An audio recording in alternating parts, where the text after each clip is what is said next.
Welcome everyone to this video series of training for bartenders brought to you by the United States Bartenders Guild. This is National Education Week.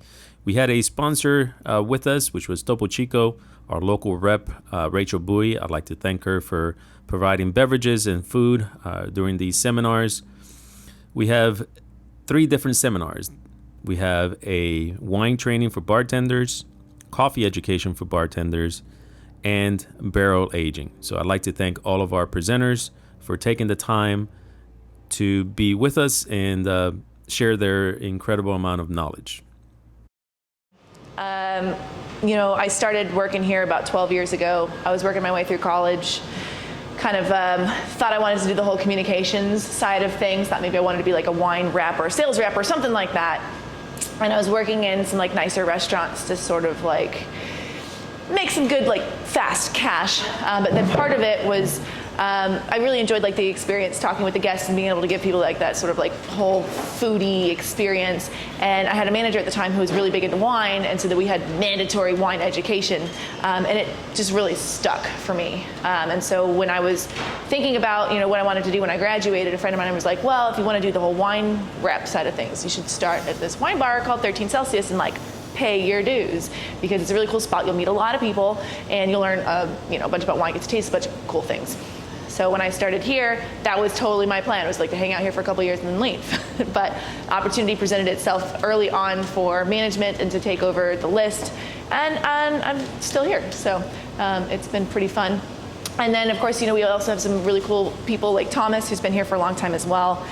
Thomas started out as part-time barback, first time ever in a restaurant, bar setting whatsoever, had no experience, and started out as barback, worked his way up into doing food, but then just like slowly feel like his own initiative started reading about wine, but also like observing service, observing how you react to the customer. And you can almost have any product and sell it to someone if you know how to to talk to people and how to treat people and to give service first and foremost. We think is really important. So Thomas is now our assistant manager here, and he's going to help us talk about wine today, which we think is very cool. So today we're going to talk about what is wine, how it's made, etc. We're going to talk about old world versus new world, what that means. We're going to talk about some very classic wine taste descriptors for the more popular grapes that you'll commonly come across, how to properly store and serve wine, and then a few tips for sales and service. And then we're going to talk a little bit about vermouth, which is something that is a wine-based product that's kind of cool, and I think a lot of people in the cocktail world has had experience working with before. We'll talk about wine and cheese for a little bit, why it's always paired together, and then we'll finish with other cool places in Houston that we like to drink wine to have really awesome experiences with. So Thomas is going to start it out with here. He's going to talk about Wine 101 and just kind of take us through some of the very, very basics. Yeah, cool. What's up, guys? I kind of want to just literally start at the top and kind of go through it just in case. Microphone. Oh, sure. Just, yeah. Is that good? So yeah, just in case, some people are, have any doubts about it at all. So basically it's just fermented juice of grapes. Other spirits are fermented out of other materials like grains and stuff. This is just 100% grapes. Any fruit can also be made into wine too. Like we've had actually like pineapple wine here before. We've had some kind of wacky stuff here before. Orange wine is not actually made from oranges though, we'll say.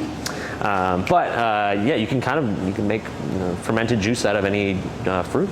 And they take a whole season, obviously, for the grapes to grow and ripen fully. It's a crop almost like anything else. So a lot of these winemakers consider themselves like farmers first before even getting into the winery, because you got to grow it.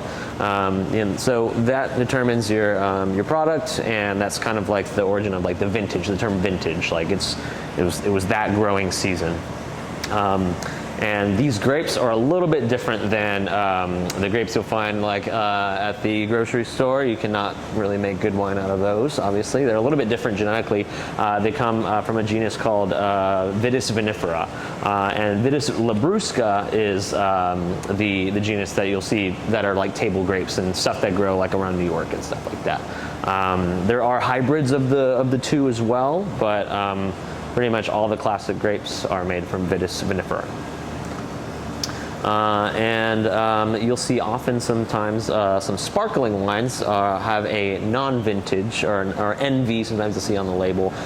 So those are wines that are blends of multiple years or multiple grapes, several vintages together, oftentimes to create like a typicity in the wine to make sure that it's, you know, kind of a stable and typical of its style. And obviously single varietals are a big thing. You'll hear people talk about, oh, I only drink Cabernet, or I only drink Pinot Noir, but that wasn't always the case. Like blends have actually been, they've been traditional winemaking methods for a very long time. The idea of like a single varietal wine is kind of like a newer idea in the winemaking world. Historically, like they've just grabbed grapes and made wine out of it. Sometimes these older producers, like, you know, didn't want to single out a certain grape or anything. But yeah, if you see a single varietal on a label, it's more than likely mostly that grape. There's a few rules that they're allowed to blend in a few other things, but it's going to be mostly that grape. But yeah, a lot of these blends, if you do see people asking for blends, or hear people talking about blends, are done after fermentation too. If it's done, if they're blending the grapes during the fermentation and it's doing like the whole process together, all these grapes doing it together, then that's called like a field blend per se. So. The taste of wine is determined by pretty much these like 5 factors. Acidity being one of them is kind of the sensation of your mouth puckering or your mouth watering. If you're like taking a sip of wine and you're just like, wow, like my mouth is now, like I want to keep drinking it. That's kind of acidity going to work there. It is often like very refreshing feeling too. Obviously sweetness is a big deal as well. Whether you can kind of perceive sugars on your palate or not. Some are quite the opposite. You can literally taste no sugars at all. And some, like Moscato, other styles, there's a ton. And all in between too, you know, it's a very sliding scale. Obviously alcohol, huge component of it as well. There's definitely higher examples of higher alcohol wines and examples of lower alcohol wines, and that definitely plays into the overall taste and feeling that you get when you take a sip. And pretty much the biggest component is the aroma compounds that are present in the wines.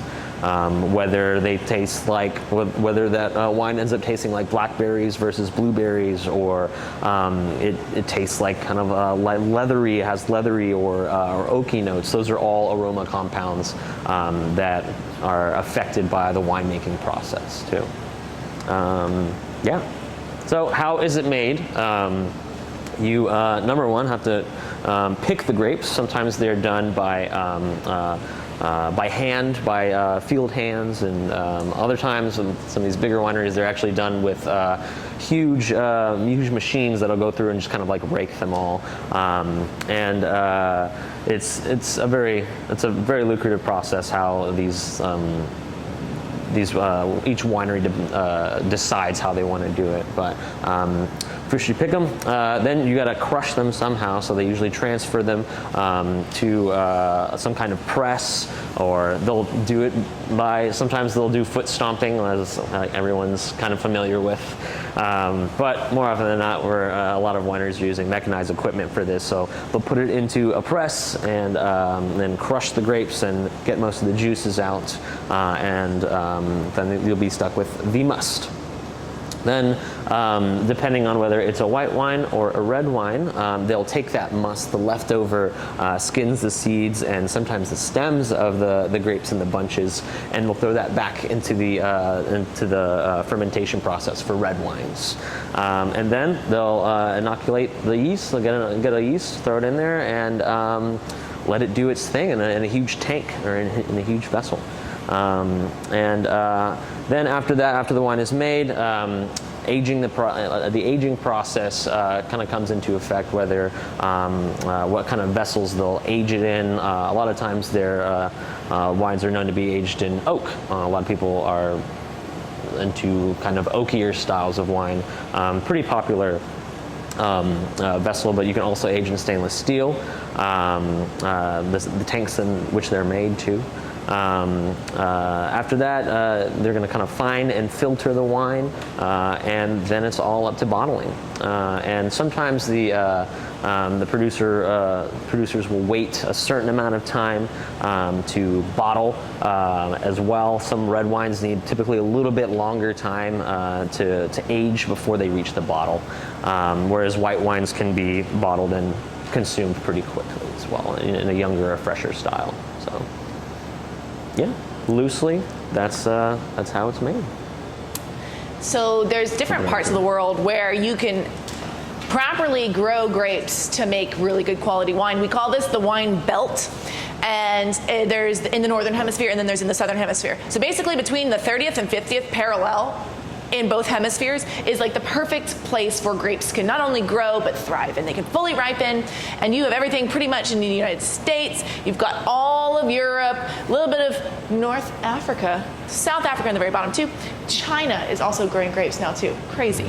And then in the south, you've got Argentina and Chile. You've got Australia, New Zealand, et cetera, et cetera, et cetera. So why can't you grow grapes in these parts up here? It's too cold. You cannot properly ripen the fruit. If you have a grape that's not properly ripened, it's going to make very bitter, very acidic wine. It's not going to be very good.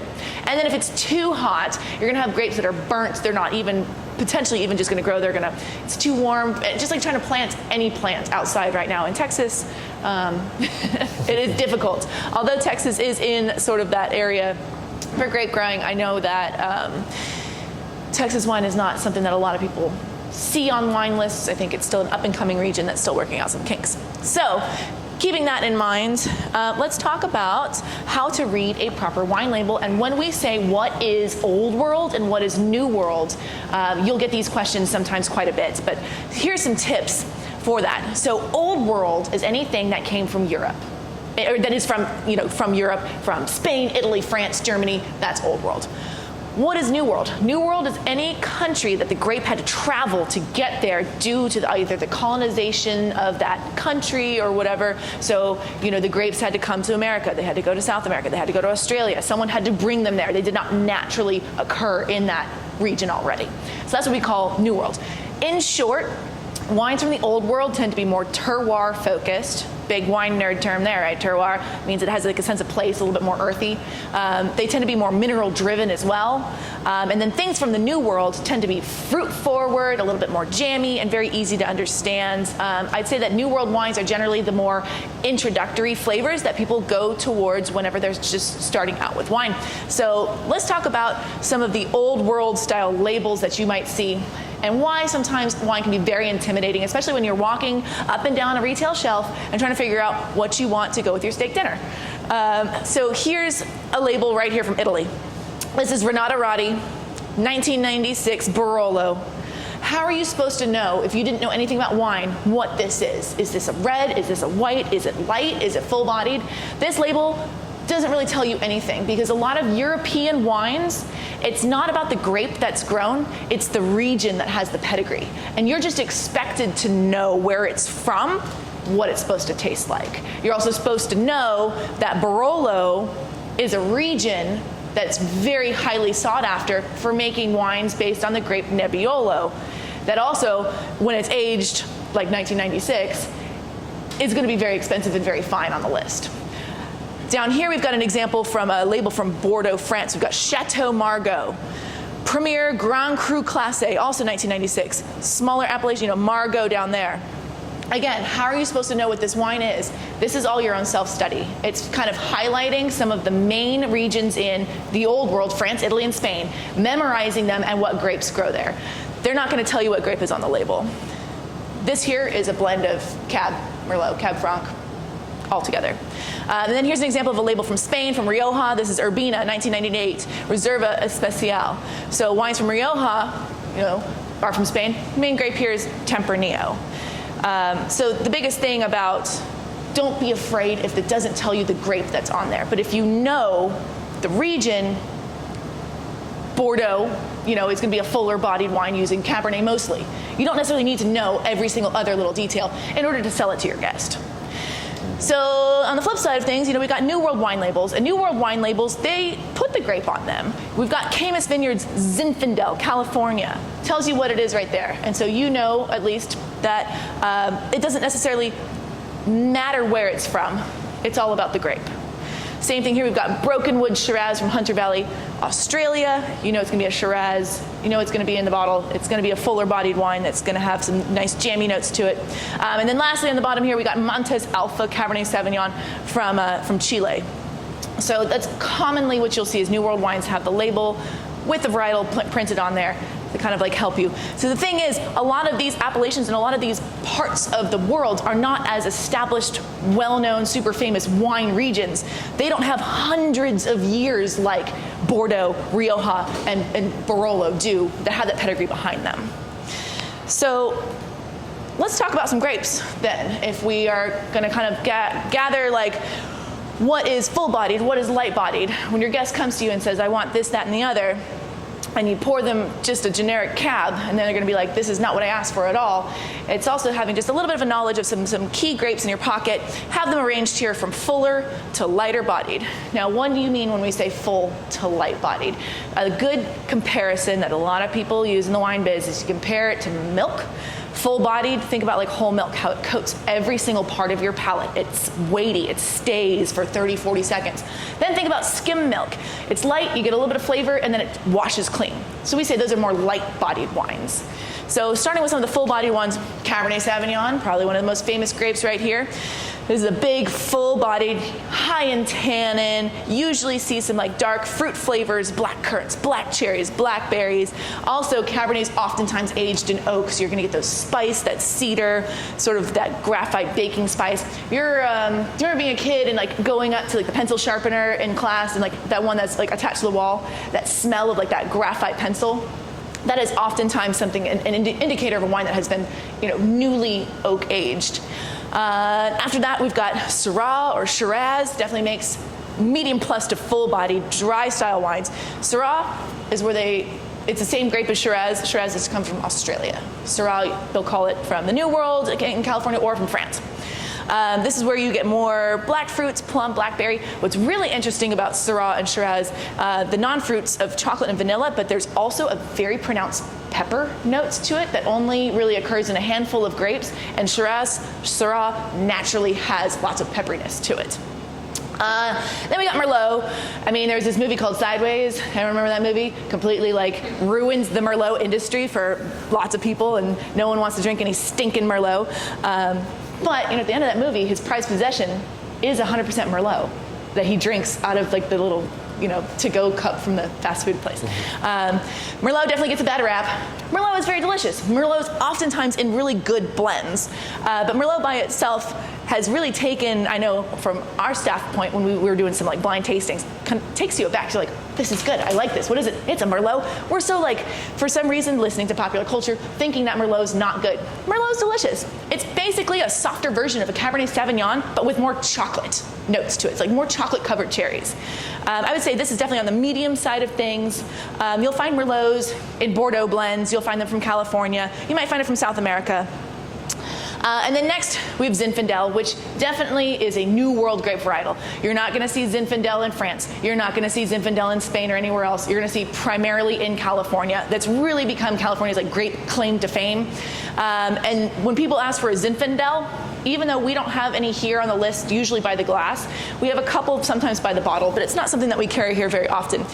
But to me, when someone asks for Zinfandel, they want something that is lower in tannin, but still fruit forward and like has lots of flavor to it.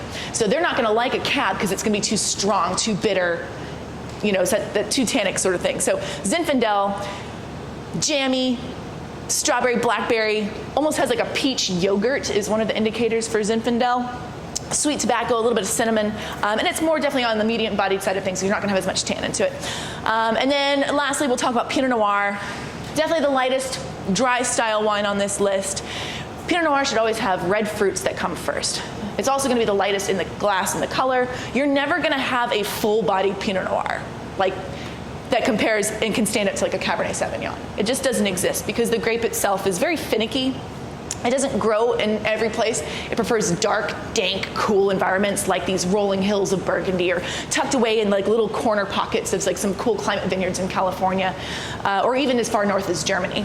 But Pinot Noir, you're gonna get bright cherry, raspberry, cranberry.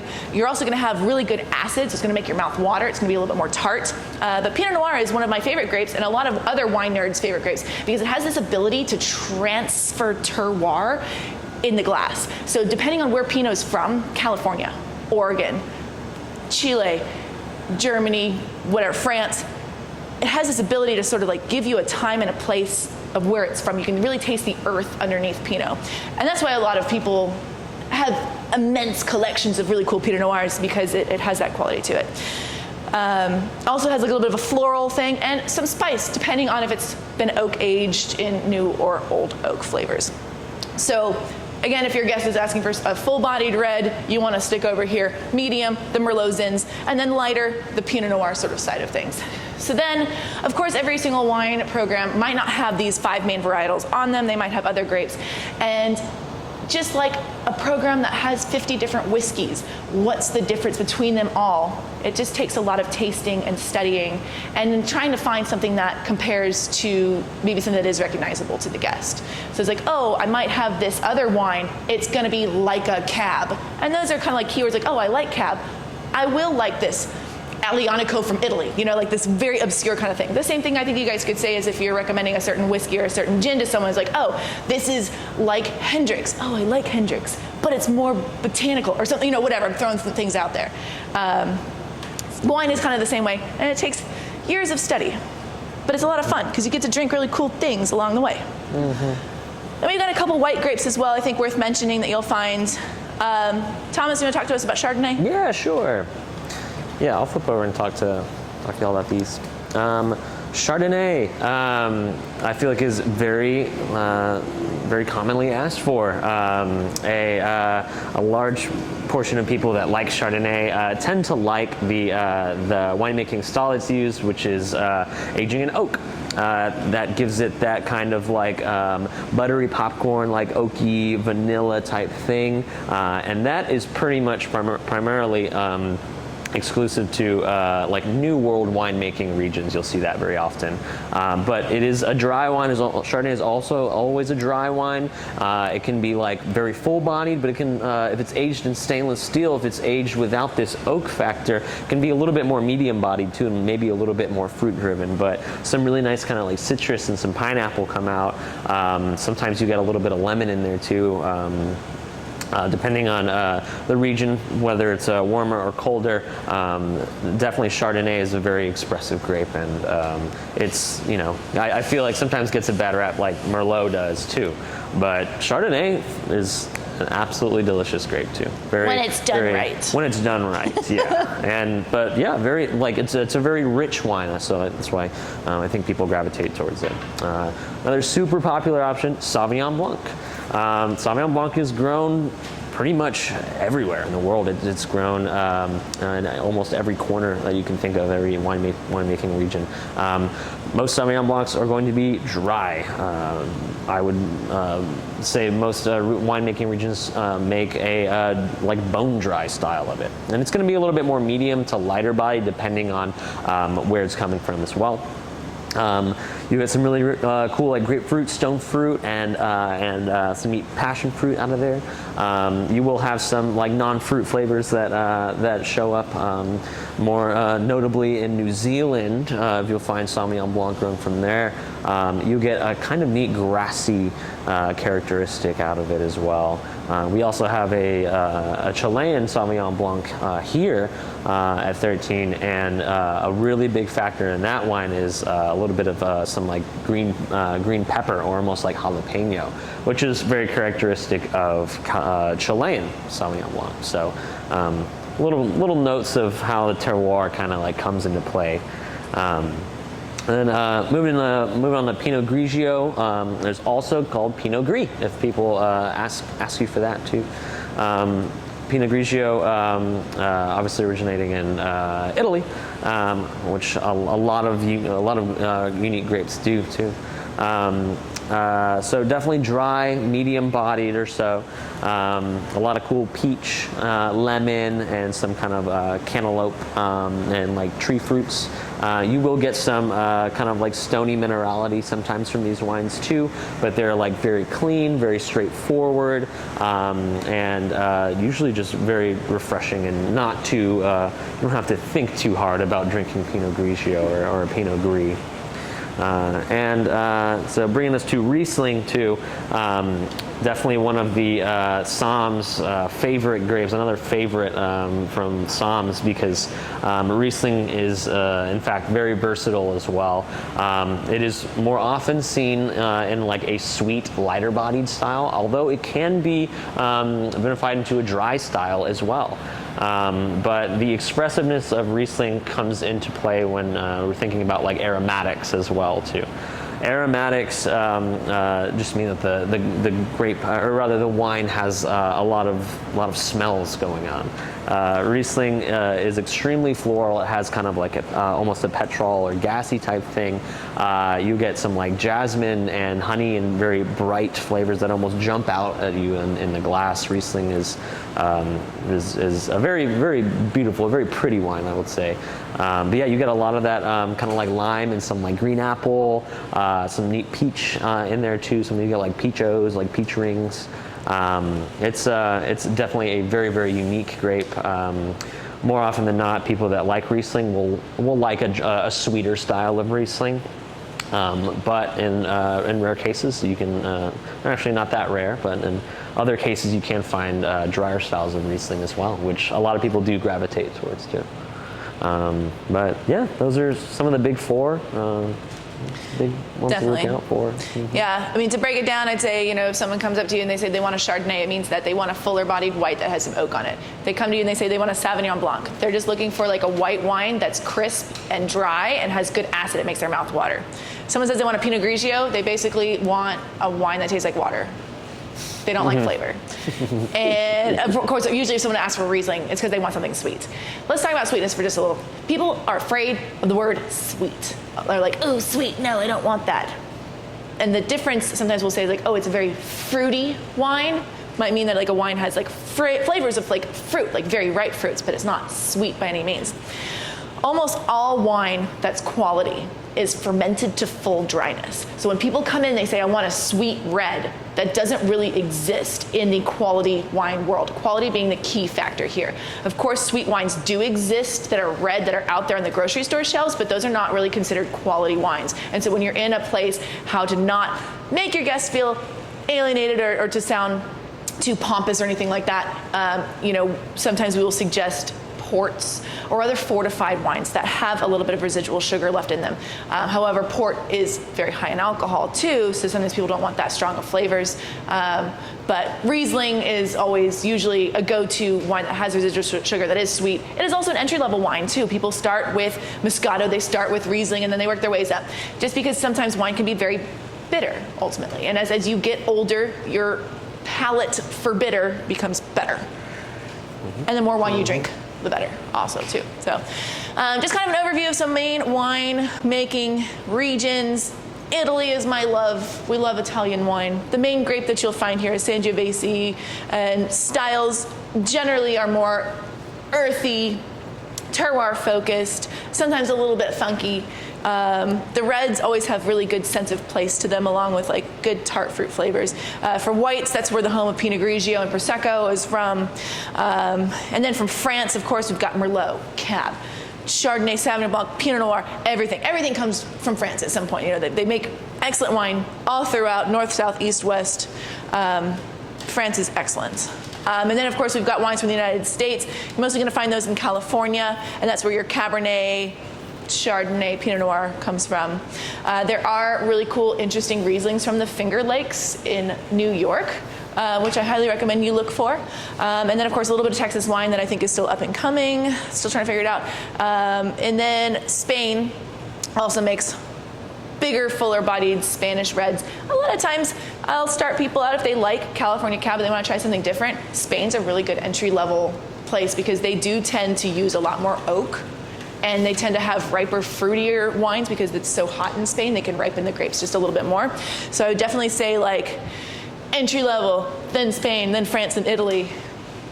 But for me, I went backwards when I started learning about wine. I learned about Italy first, and then France, then Spain, and then the United States. So.